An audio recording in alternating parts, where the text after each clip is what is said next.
Hello everyone, in today's video we are going to discuss about three main aspects.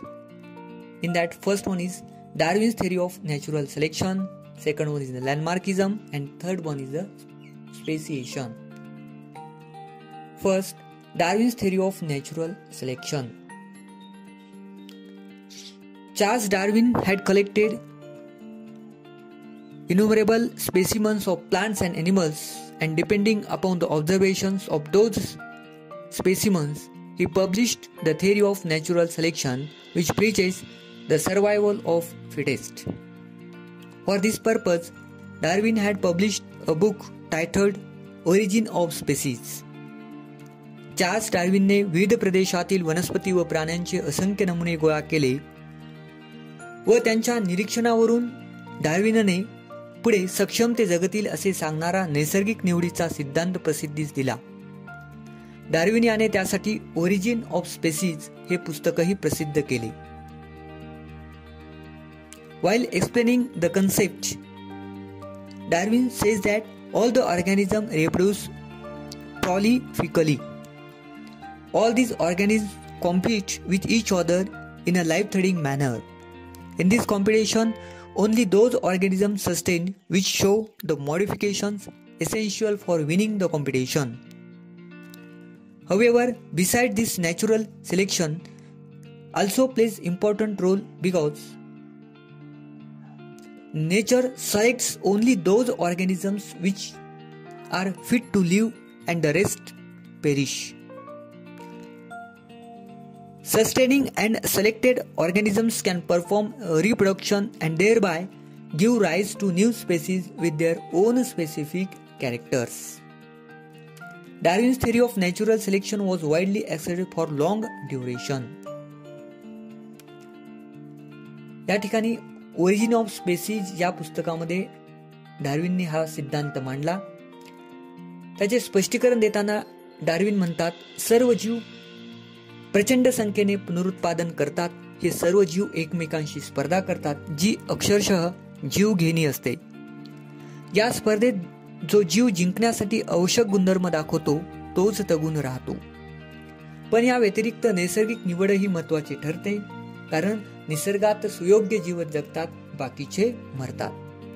जगलेले जीव पुनरुत्पादन करू शकतात व आपल्या वेगळ्या वैशिष्ट्यासकट नवीन प्रजाती तयार करतात. डार्विनचा नैसर्गिक निवडीचा हा सिद्धांत बऱ्याच काळापर्यंत सर्वमान्य राहिला, पण त्यातही काही बाबींबद्दल आक्षेप घेतले गेले. However, some objections were raised against this theory. Some of the main objections are: first objection, natural selection is not the only factor responsible for evolution. म्हणजेच नैसर्गिक निवड ही एकमेव गोष्ट उत्क्रांतीला कारणीभूत नाही. Second objection, Darwin did not mention any explanation about useful and useless modifications. म्हणजेच उपयोगी व निरुपयोगी बदलांचे स्पष्टीकरण डार्विनने दिलेले नाही. Third objection, there is no explanation about slow changes and abrupt changes. सावकाश होणारे बदल व एकदम होणारे बदल यांचा उल्लेख केलेला नाही. Irrespective of these objections, Darwin's work on evolution has been a milestone. So understood, this is the natural theory of natural selection, which is the most important part of our first chapter, that is heredity and evolution. Next one is the landmarkism. So what is meant by landmarkism?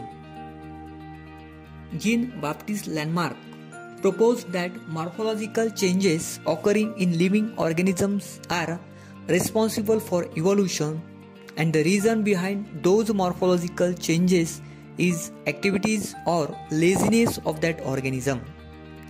He called this concept as principle of use or disuse of organs. म्हणजेच उत्क्रांती होत असताना सजीवांच्या शरीररचनेत बदल होतात व या बदलांमागे त्या जीवाने केलेला प्रयत्न वा केलेला आळस कारणीभूत असतो, असा सिद्धांत जीन बाप्टिस्ट लँडमार्क यांनी मांडला. याला त्यांनी इंद्रियाचा वापर व न वापरांचा सिद्धांत use or disuse of organs असे म्हटले. Further he said that the neck of giraffe has become too long due to browsing on leaves of tall plants by extending their neck for several generations. Similarly, shoulders of the ironsmith have become very strong due to frequent hammering movements. Wings of birds like ostrich and emu have become weak due to no use. Legs of the birds like swan and duck have become useful for swimming due to living in water, and snakes have lost their legs by modification in their body for burrowing habit. All these examples are types of acquired characters and are transmitted from one to another generation, and this is called as the theory of inheritance of acquired characters or landmarkism. Gene Baptist landmark यांनी त्यापुढे हे जाऊन असे म्हटले की पिढ्यानपिढ्या giraffe आपली मान ताणत झाडावरची पाने खात असल्यामुळे लांब मानेचे झाले. तसेच लोहाराचे खांदे घनाचे घाव घालून बळकट झाले. शामृग, इमू इत्यादी पक्ष्यांचे पंख न वापरल्यामुळे कमकुवत झाले. तसेच हंस, बदकाचे पाय पाण्यात राहून पोहण्यायोग्य झाले अथवा सापाने बिळात जाण्यायोग्य शरीररचना करताना आपले पाय गमावले. ही सर्व उदाहरणे मिळवलेली वैशिष्ट्ये दॅट इज एक्वायर्ड कॅरेक्टर्स अशा स्वरूपाची असून ती एका पिढीकडून दुसऱ्या पिढीकडे संक्रमित होतात.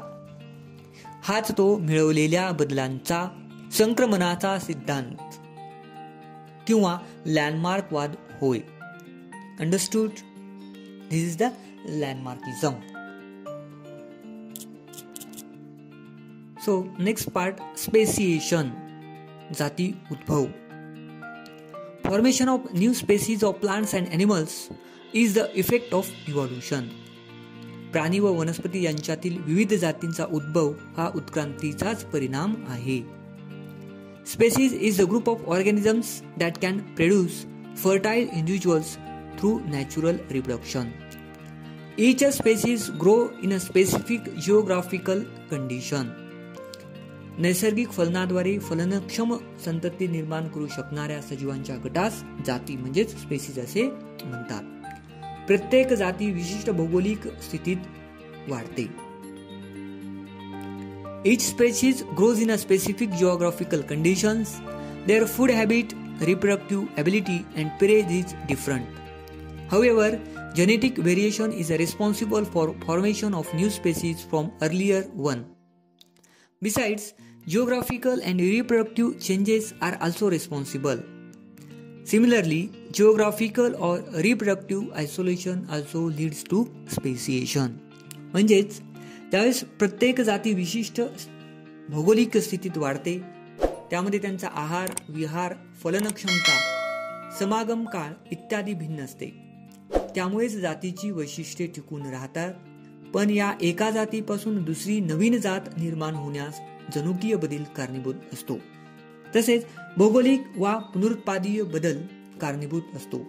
तसेच सजीवांचे भौगोलिक वा पुनरुत्पादनीय अलगीकरण झाल्यासही कालांतराने जातीबद्दल किंवा जाती उद्भव स्पेसिएशन होते. तर समजलं जाती उद्भव किंवा स्पेसिएशन कशाला म्हणायचं.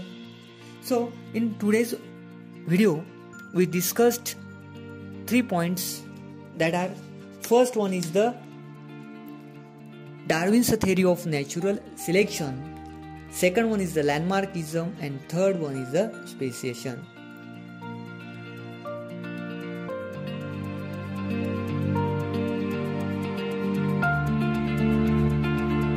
So thank you. The next video will be tomorrow.